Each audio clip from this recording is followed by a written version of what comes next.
I mean, it just gets to the stage in life where, you have to take a risk.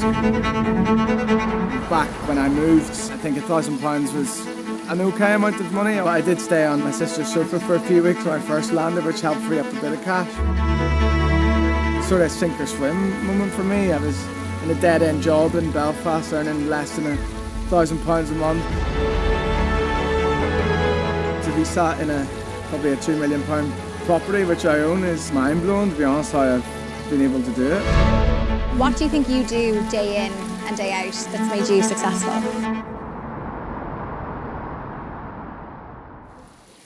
Welcome to the first episode of the Path to Real Estate Success with Espace Real Estate. We are delighted to welcome our first guest, Robbie Mcdonald. Thank you, Robbie, for having us. No, thank you for inviting me. It's great to be here. Yeah. You've just moved in? Yeah, I just moved in a couple of weeks back there. Yeah. Took a while to get there, but we're finally in, thank the Lord. So. Well, congratulations. It's absolutely gorgeous. Thank you. But listen, we want to get straight into it and learn a little bit about your success. I have some questions that I'm dying to ask you, and that I'm sure other people are going to be really interested to hear. If we take it back, you moved to Dubai 8-9 years ago? Yes, moved in 2016, around that sort of time, and joined Espace as soon as I got here. But as I say, been at Espace almost 8 years, coming up in September. And Dubai real estate is obviously booming at the moment. Your career has been booming, I think, ever since, year on year, since you've joined Espace. And what I want to get into first is, obviously, I think people think Dubai real estate, easy gig to get into. They watch a Selling Sunset program and think they can come and make millions. But I think we know that's not the reality, being on the floor every day. What do you think you do day in and day out that makes you succeed? I mean, it's, first of all, I would say, is learning the product that you're selling is the ultimate key to success. You have to be really, really strict on what it is you're doing in terms of product knowledge. So obviously, if you don't know what you're talking about and you go into a house and you don't know the layout, for example, then it doesn't look well. So I think for anybody that's new, learning the area, learning the community off by heart is a really, really good start and a good stepping stone to ensure that you do succeed. And did you have any prior experience joining? No sales experience. I worked in a small firm in Belfast for a few months, but just really client facing, doing some viewings and stuff like that. So no real sales experience before. And I think everyone knows, especially when you join, they give you a warning that the first 6 months is going to be tough. What were your first 6 months like? I think I got a little bit lucky, but you obviously create your own luck in this job. I ended up selling a house within the first week of being in sales, which was quite good. And then I sold 2 or 3 more in my first month, so I was pretty chuffed at that. But then obviously it did dry up. I got a bit complacent, let's say, after the first 3 deals came in. But I think the first 6 months is the toughest. Getting to know everything. But yeah, it was a learning curve, let's say, because I didn't sell one for a few months after that. Yeah, okay, and then it picked up. Yeah. And I think we've just had new joiners join the company on Monday. Mm-hmm. 2 weeks in, what advice would you give to them when things are getting tough? Yeah, it's a commission-based role. Yeah, like obviously the first 6 months is almost like, it's such a learning curve. Yeah. You see so many agents give up after a few months because they haven't sold anything. You do get certain stages of a deal where you think you're going to get it, and then overnight it collapses. So that seems to happen quite a lot in your first 6 months. So I would say for those guys that are new, just keep the head down, get to know your product, get to know first and foremost the colleagues that you work with, because there's a lot of us in that environment and we've all been in the same boat. I would get to know everybody, go on viewings with people that you feel like myself, for example, or any of the senior guys. Get to know them and get out and learn the areas and learn off each other. That's my advice. And Robbie, I read on a recent Instagram post of yours that you did move to Dubai with just £1,000 in the bank account. Mm-hmm. What happened? I mean, it just gets to the stage in life where you have to take a risk. Back when I moved, I think £1,000 was an okay amount of money. Obviously the flights were paid for, but I did stay on my sister Sophie for a few weeks when I first landed, which helped free up a bit of cash. But it was sort of a sink or swim moment for me. I was in a dead-end job in Belfast, earning less than £1,000 a month. I graduated from uni and it wasn't really going anywhere, so I just thought, let's book a one-way ticket to Dubai, and if it doesn't work out, then I've always got a home to go to when I move back. But luckily things worked out and we're here today. And moving from Belfast, was it hard, Robbie, leaving friends, leaving family? Yes and no. I mean, obviously I moved away from home when I was 18. That was quite hard. I went to university in England for 4 years, so I was used to living away from home, so I wasn't afraid in many aspects. But yes, obviously having never set foot in the country before, or only seeing what it's like on Instagram and Snapchat, I think it was back then, really it was a bit daunting to start off with. But yeah, like obviously having family here and two of my best friends that work at Espace and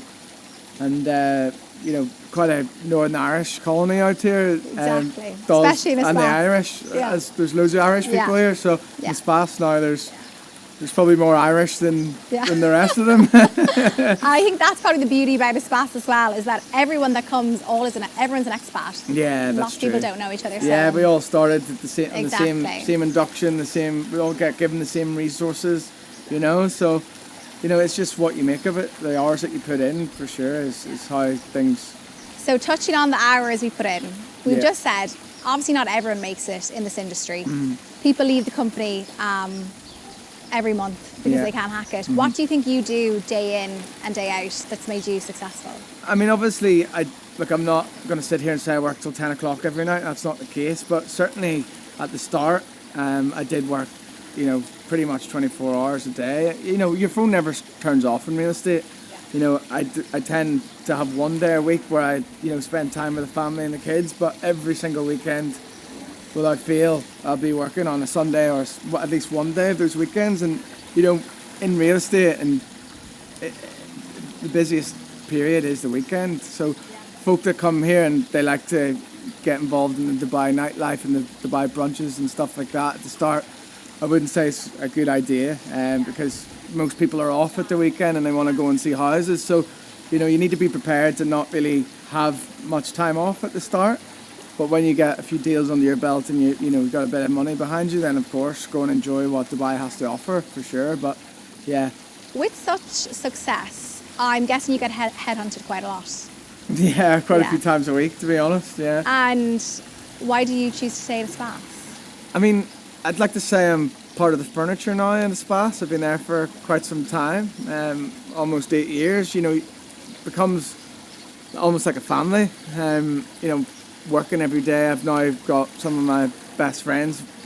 Obviously moved out with Matty Montgomery, Monty, who's now associate director. Him and I moved out together. So I've got friends from back home working in the company. Patrick Loft as well. He's at the company. So I've known him since I was 12. And the guys and girls that work there are just such lovely people, and you get along with everyone. There's not anyone that I don't get along with. So. It's hard for me to say, we'll get offered a good package and leave, because I've built You're going off to Mykonos in July? Yeah. Part absolutely. of the good package? Yeah, that's true. I mean, obviously that's another reason as to why. Like, the company offers really, really good incentives. I've been on, I think this will be my third away trip, let's call it, with the company, all expenses paid for. We went to Vegas for a week, which was pretty brutal, not going to lie. Yeah. And then we went skiing in Val d'Isere, which was awesome too. Yeah. But now Mykonos in July is going to be something else. Yeah, it'll be an Can't amazing trip. And sitting in your house here and going back to your family, leaving them, do you get to see them often? I mean, not as much as I'd like, to be honest. At the start, for sure, family came quite a lot. But my mum and dad are now both retired. They're moving to Spain, so not so much anymore. But there are any family, my wife's family's more than welcome to come and stay here. We've got the spare rooms. Exactly. And would you ever move back? No, I don't. Obviously, never say never. But at this stage of my life, I'm 32. become 33 in a few weeks. I moved here when I was 24, I think it was. You know, Dubai's almost home for me now, you know, especially, you know, You have my 2 young kids. 2 young kids, a little puppy, the house. Like, there's not really anything for me in Northern Ireland apart from obviously my family. But as I say, they can come see me anytime they want. Yeah, exactly. And putting yourself aside, Robbie, you obviously work with some of the best real estate agents in Dubai. Yeah. What do you admire about them? I mean, certainly in Espace, and obviously I'm sure it's the same in other companies, but some of the guys in the office, it's really their dedication to the job and their ability to close deals. Like Arthur, for example, last year broke records that I don't think anyone else will break again. But working along some of those guys it's amazing, to be honest. Seeing the way, you know, obviously I've shadowed Arthur on a few viewings, and I've shadowed Roberto a few times on viewings and picked up different things, you know, and different styles of how to deal with clients. That's the way that I've sort of created my own style as well, learning from other people. So, like, obviously, yeah, I mean, working alongside these folk it's quite humbling, to be honest. And yeah, I'm proud to say that, you know, they work for Espace, you know. And would you do anything differently in the last 8 years? Probably not blow all my money at the start. If I could see my younger self that was in Barasti every weekend. Well, not every weekend, but certainly every other weekend. I would say, you know, reel it in a wee bit, but like that comes in parcel being a young guy and you're a single guy in your early 20s, you know. But I suppose a lot of your friends, maybe if you look at them back home in Belfast, similar ages to you, Yeah. do they own properties? Are they in similar positions to you, or do you think that's something you get from just doing the hard work out in Dubai? Well, obviously they've got property in Northern Ireland and stuff. Yeah, some of the guys are pretty successful. They've moved further afield in like London and stuff. But, you know, to be sat in probably a £2 million property, which I own, is 10 minutes from the beach? it's actually it's mind blowing, to be honest, how I've been able to do it. But that's what happens when you put the hard work in and come to a company like Espace. Well, thank you for having us, Robbie. No problem at all.